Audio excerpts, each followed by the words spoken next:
주셔야 됩니다. 우리 십계명 중 1부터 3은 하나님에 대한 계명입니다. 지난주 하나님에 대한 절대 권위에 대한 필요성을 여러분들에게 말씀드렸습니다. 하나님께서 스스로 당신을 소개하실 때 뭐라고 말씀하시냐면은 I am who I am, 그리고 I am self is self라고 말씀하십니다. self is self.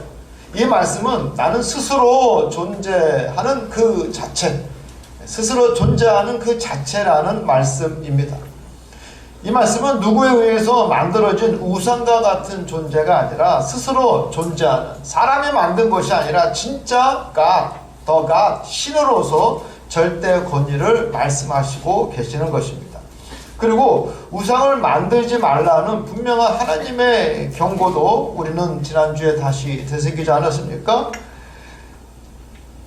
인간이 우상을 만드는 동기도 결국 나의 만족을 위한 결과라는 것을 알게 되었습니다. 또한 하나님의 이름을 망령되이 부르지 말라는 것은 헛되이 가볍게 하나님의 이름을 들먹거리거나 혹은 저주나 약속으로 하나님의 이름을 사용하는 것, 그리고 조금 더 확대해서 해석하면 내가 그리스도인으로서 교회 나오는 집사, 권사, 장로로서 내 행동이 온전치 못하고 하나님께 누가 되면은 그것이 곧 하나님의 이름을 망명되이 부르는 것이다 라고 우리는 확대 해석할 수 있다 라고 지난주 말씀드렸습니다.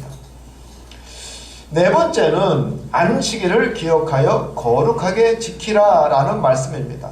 거룩하게 지킨다는 것은 하나님과 우리의 관계입니다. 이 거룩한 날 하나님과 우리는 거룩한 예배를 통해서 만물의 창조주 하나님을 경배하고 하나님께 찬양과 영광을 드리며 하나님은 우리에게 은혜와 복을 주시는 상대적 관계입니다. 그런데 이 안식일 하루만 거룩하게 구분하라는 것이 아니라 나머지 날들도 성실하고 신실하게 사는 것으로 하나님의 자녀로서 거룩하게 구분해야 한다는 것입니다.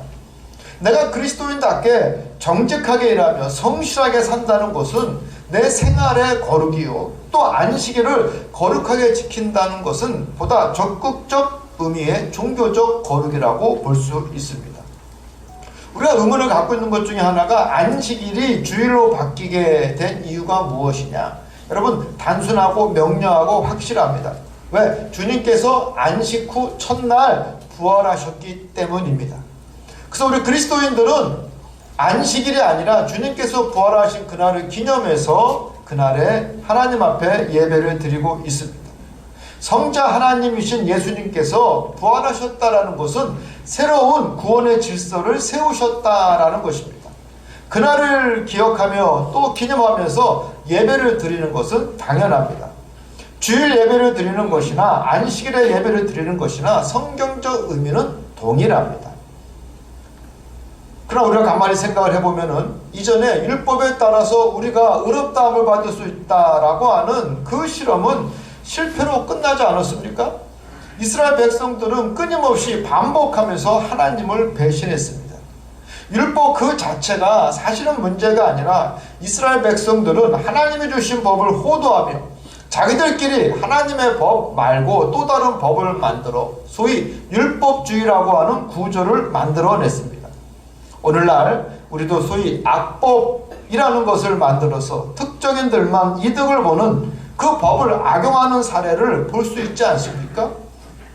성경에서는 대표적으로 율법학자들과 바리새인들은 이 율법주의를 통해 사람들을 억압하고 자기들의 기득권을 지키기 위해 철저히 율법을 오용하고 있었음을 우리는 말씀을 통해서 배우고 있습니다. 아무튼 성자 하나님 예수님께서 부활하셨다라는 것은 새로운 질서의 선포입니다. 그런 의미로 구약의 율법 시스템은 재해석되어야 합니다. 사실 모든 교리는 끊임없이 재해석합니다. 여러분, 캐톨릭에서 500년 전 이 루터가 종교개혁을 일으켰을 때에 로마 교황청은 공식적으로 종교개혁자들을 뭐라고 이야기했느냐? 교회 밖의 사람들이라고 호칭합니다. 교회 밖이라는 것은 구원이 없다라는 것입니다. 사실상 사형 선고나 마찬가지입니다. 여러분, 옛날에 교황이 왕이라 할지라도 교회 밖에 소위 파문을 하게 되면 왕이 될 수가 없어요. 대단한 아주 큰 문제입니다.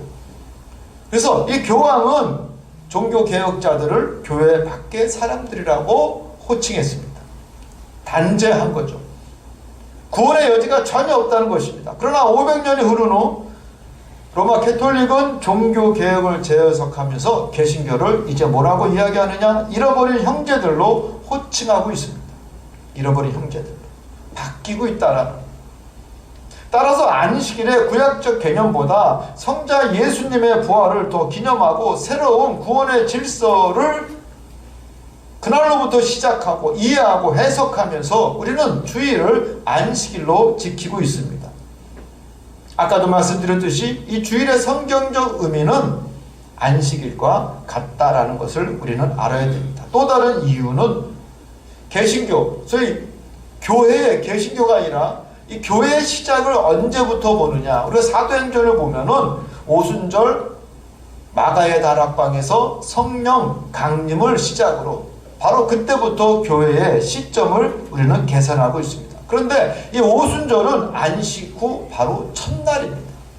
교회가 시작된 성령님께서 임하셔서 교회가 시작된 그 날이 바로 안식 후 첫날입니다.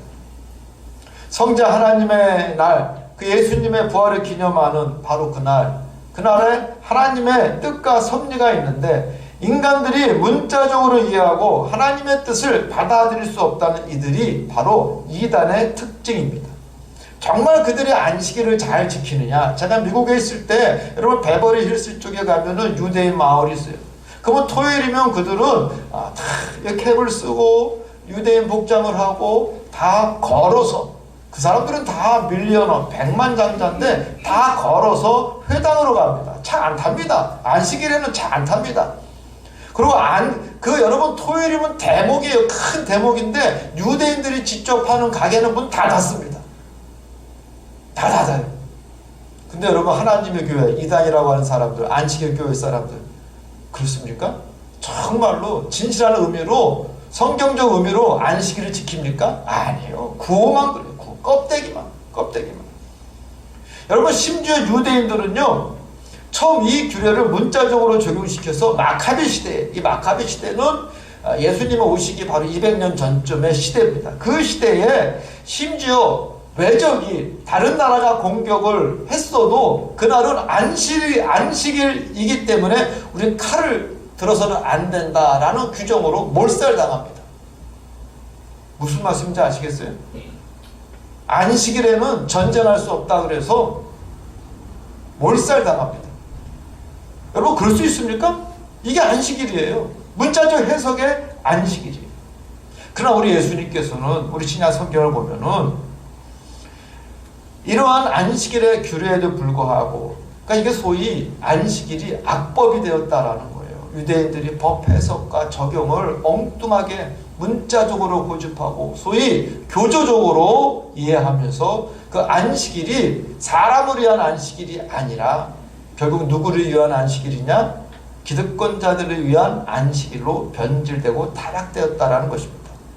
우리 예수님께서는 안식일에 병자를 고치셨습니다. 안식일에 병자를 고치는 것도 큰일 날 일입니다. 절대 해서는 안 됩니다. 그리고 밀 이삭을 잘라 먹었습니다. 제자들과 더불어서. 이 같은 일을 하신 것은 하나님께서 안식일을 규정하신 진정한 목적을 깨닫게 하시고 새롭게 하시기 위해서 우리 예수님께서 일부러 친히 그 모습을 보이셨습니다.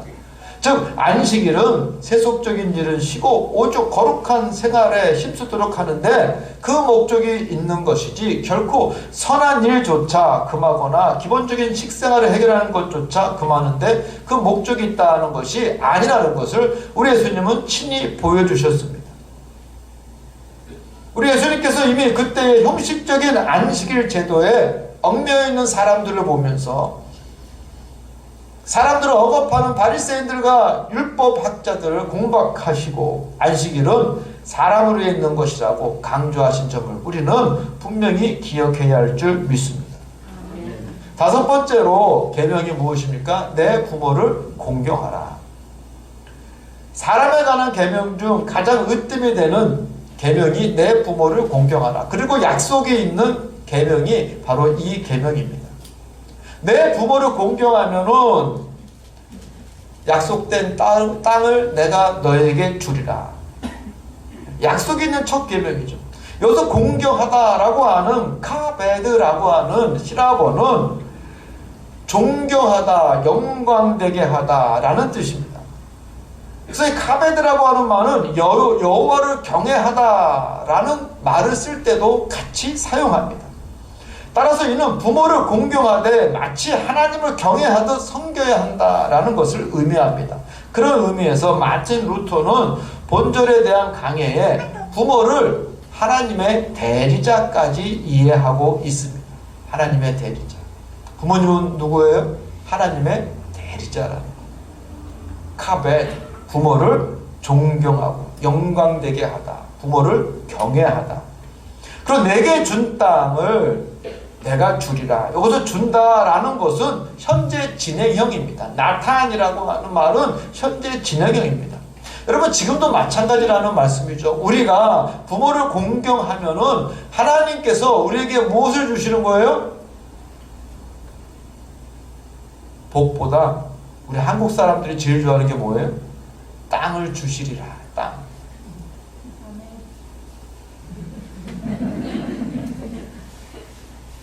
땅을 갖고 싶은데 볼펜 하나 꼽을 땅이 없으신 분들은 가슴에 손을 얹고 한번 생각해 보세요. 내가 공경했나 안 했나? 공경했나 안 했나? 그리고 6번째 계명이 무엇입니까? 살인하지 말라. 생명의 존엄성에 관한 말씀이죠. 즉 인명을 위협하는 모든 행위에 대한 금지 명령입니다. 따라서 여기에 우리 인간은 부주의로 인한 살인, 방종, 증오, 분노, 원한 이런 것들로 인해서 사람을 살인하는 것을 철저하게 금하고 있습니다. 왜냐? 모든 생명은 누구에게 속해 있어요? 하나님께 속해 있다는 것입니다. 두 번째 뭡니까? 모든 인간은 하나님의 형상에 따라 지음을 받았기 때문에 사람을 해치지 말라는 말씀입니다. 따라서 이를 어기고 사람을 죽이는 그 살인의 행위는 결과적으로 하나님의 주권에 도전하는 짓이고 하나님의 형상을 파괴하는 행위가 되는 큰 범죄라는 것을 우리에게 알리고 있습니다. 7번째는 뭐냐? 간음하지 말지니라. 남녀간의 깨끗한 성윤리를 준수하라는 말씀입니다. 하나님께서도 천지 창조시 한 남자와 한 여자가 합하여 한 몸이 되는 성스러운 부부 제도를 확립하셨습니다. 따라서 이 성스러운 연합체를 파괴하는 그것은 바로 간음이고 강간과 같은 부정행위입니다.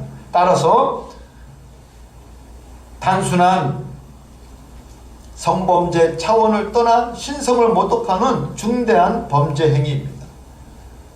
여러분 한 남자와 한 여성이 사랑을 하고 둘이 결합이 된다는 것은 전혀 문제가 없습니다. 그런데 예나 지금이나 특별한 사람들은 이 부분에 대해서 그 약속을 지키지 못하는 사람들이 특별히 현대에 너무나 많이 있습니다. 여러분 심각한 정도로 많이 있습니다. 상당수 병의 원인이 바로 이 온전치 못한 간음의 결과라는 것을 우리 너무나 잘 알고 있지 않습니까? 그래서 하나님께서 간음하지 말지니라. 이것은 하나님이 정해주신 그 짝을 사랑하고 존중하고 또 그만을 사랑하라는 것을 우리는 분명히 기억하고 또 그리 따라야 할 줄 믿습니다. 8번째는 도둑질하지 말지니라.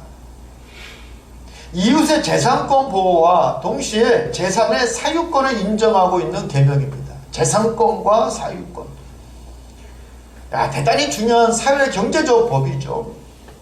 이 도둑질의 개념은 단순히 남의 재산을 은밀히 훔쳐가는 것에만 국한되는 것이 아니라 사기, 행위에 의한 착복 등 정당한 노력 없이 부당한 방법으로 부를 축적하는 일체의 행위를 말하고 있습니다. 그리고 9번째, 내 이웃에 대하여 거짓 증거하지 말지니라. 여러분 이게 정말 이 말씀은 지금도 우리가 실감나고 사회적 큰 문제, 그리고 이 거짓 뉴스 때문에 나라가 망하겠구나 라고 한탄하시고 걱정하시는 분도 많이 있습니다. 위증에 대한 금지 규정입니다. 그런데 위증에 대한 금지 규정이 십계명 가운데 포함된 것은, 여러분, 하나님은 정직하신 하나님이시오. 하나님은 진리이시기 때문에 그분의 피조물인 인간도 참과 정의에 따라 행동할 것을 우리 하나님은 분명히 요구하고 계십니다. 거짓은 마귀로부터 나오는 행위라는 것을 여러분 잘 알고 있지 않습니까? 요한복음 8장 44절에 보면은 이는 그가 마귀죠. 마귀는 거짓말쟁이요 거짓의 아비가 되었음이라 그랬어요. 요즘 온통 거짓 뉴스가 난무하고 있지 않습니까? 여러분, 사회적 큰 문제가 되고 있습니다. 자기들의 정략적 이익을 위해서 거짓을 말하는 것을 아주 당연히 생각하는 사회에 우리는 살아가고 있습니다. 요즘 소위 유튜브를 통해서 아무 말이나 하는, 저는 어쩌다가 이렇게 쭉 한번 유튜브로 보면은요, 야, 이 거짓 뉴스들, 우리가 이거 필터링 할 수 있는 능력이 따로 있는 것도 아니고, 한 번, 두 번, 세 번, 네 번 있다 보면 나도 모르게 그런가 보다 하면서 그리 생각하고, 야, 이러다가 나라가 망하겠구나. 여러분, 우리가 기도할 때에 진짜와 가짜를 가릴 수 있는 분별력을 주시옵소서 라고 여러분 기도하시기 바랍니다. 열왕기상 12장의 모습, 12장을 보면 나봇의 포도원 사건을 통해서 위증죄가 무엇인지 성경은 우리에게 분명히 알려주고 있습니다. 이스라엘 사람 나봇이 아주 좋은 포도원 농장을 가지고 있었습니다. 그것을 아합 왕이 탐내지 않습니까? 그래서 나한테 팔라 하지만 나봇은 거부합니다. 왜냐? 율법에 조상으로부터 물려받은 땅은 결코 매매할 수 없기 때문에 당연히 그것은 아니 됩니다. 그러나 욕심 많은 아합은 그 포도원을 소유하고 싶어서 끙끙 앓죠. 그럴 때 이방 여인 아합 왕의 아내였던 이사벨이 거짓 증언을 시켜 나봇을 죽이지 않습니까? 그래서 말씀에 보면 이런 게 나와요. 이사벨이 편지를 써서 불량자 두 사람을 그의 앞에 마주 앉히고 나봇을 말하죠. 그에 대하여 증거하기를 내가 하나님과 왕을 저주하였다 하게 하고 곧 그를 끌고 나가서 돌로 쳐 죽였더라. 나봇이 하지 않은 하나님과 왕을 저주하였다라고 이 두 불량배가 거짓 증언했다라는 것입니다. 사랑하는 성도 여러분, 우린 때로는요, 누구하고 친하다고 편들어준다라고 거짓 증언할 때가 있어요. 소극적으로. 하나님이 결코 기뻐하시지 않는 것입니다. 옳지 않은 것은 옳지 않다고 말해주는 것. 편들어주기보다는 분명히 가려주는 것. 그것이 하나님의 자녀된 모습입니다. 10번째는 뭐예요? 내 이웃의 소유를 탐내지 말지니라.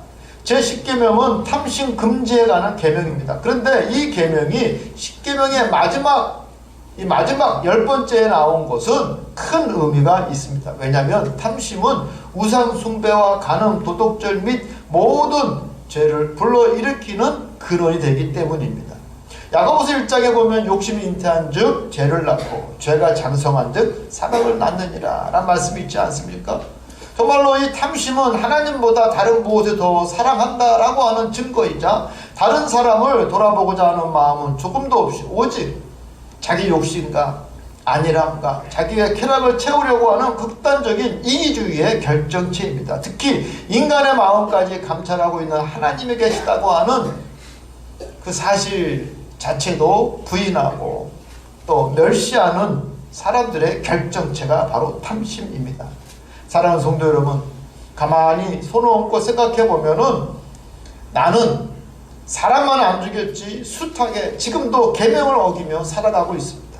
여러분이 아니라 누구요? 나는. 제가 한번 생각해 봤어요. 야, 나는 정말 지금도 사람만 안 죽였지 숱하게 부모를 제대로 공경하지도 못하고 거짓 증언 아마 수도 없이 했을 거예요. 탐심 이루 말할 수 없죠. 전 지금도 여러분의 금목걸이가 탐이 나고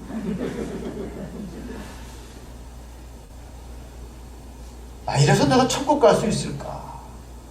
회의적인 생각이 들 수밖에 없습니다.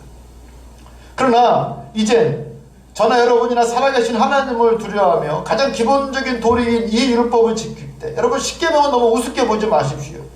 그 10계명을 제대로 지킬 때 비로소 구원에 가까워질 수 있고 하나님의 형상을 우리를 회복할 수 있는 것이며 가장 인간적인 삶을 구현할 수 있다는 것을 잊지 마시기 바랍니다. 그리고 우리가 사는 이 사회를 가장 안전하게 또 전쟁 없이 평화롭게 사는 세상으로 만들 수 있는 유일한 길이라는 것을 꼭 기억하고 명심하고 그리 살아갈 수 있는 저와 여러분이 되시기를 주님의 이름으로 축복합니다. 기도하겠습니다.